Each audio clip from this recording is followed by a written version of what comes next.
সালামু আলাইকুম। 5 বছর আগে দেখতাম বাংলাদেশের যত অপরাধ সব করতো জামাত শিবির আর বিএনপি।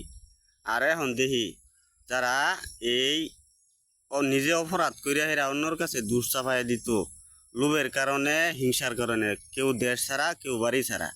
আর এখন দেখি বাংলাদেশের মধ্যে একটা দলের প্রধান কতটুক ভালোবাসা মানুষের প্রতি থাকলে, দেশের প্রতি থাকলে এই পানির মধ্যে গেরা মানুষরে সাহায্য সহযোগিতা দেয়। হ্যাঁ, কতটুক বড় একটা মনের মানুষ। আর এই শিবিরের মধ্যে মানুষের কথাবার্তায় বোঝা যায় তার কতটুক জ্ঞান, কতটুক মেধা, কতটুক ভালোবাসা মানুষের প্রতি। তার মুখের ভাষায় সব কিছু প্রকাশ করে। আর আমার নিয়ত আছেন, আমার নিয়ত আছে আমার ছেলেটারে এই ভবিষ্যতে শিবির বানামো। কিন্তু অর্থ সম্পদ এরকম একটা জিনিস, বড় লোহের বন্ধু, গরিবের হইল দুশ্মন। ধন্যবাদ।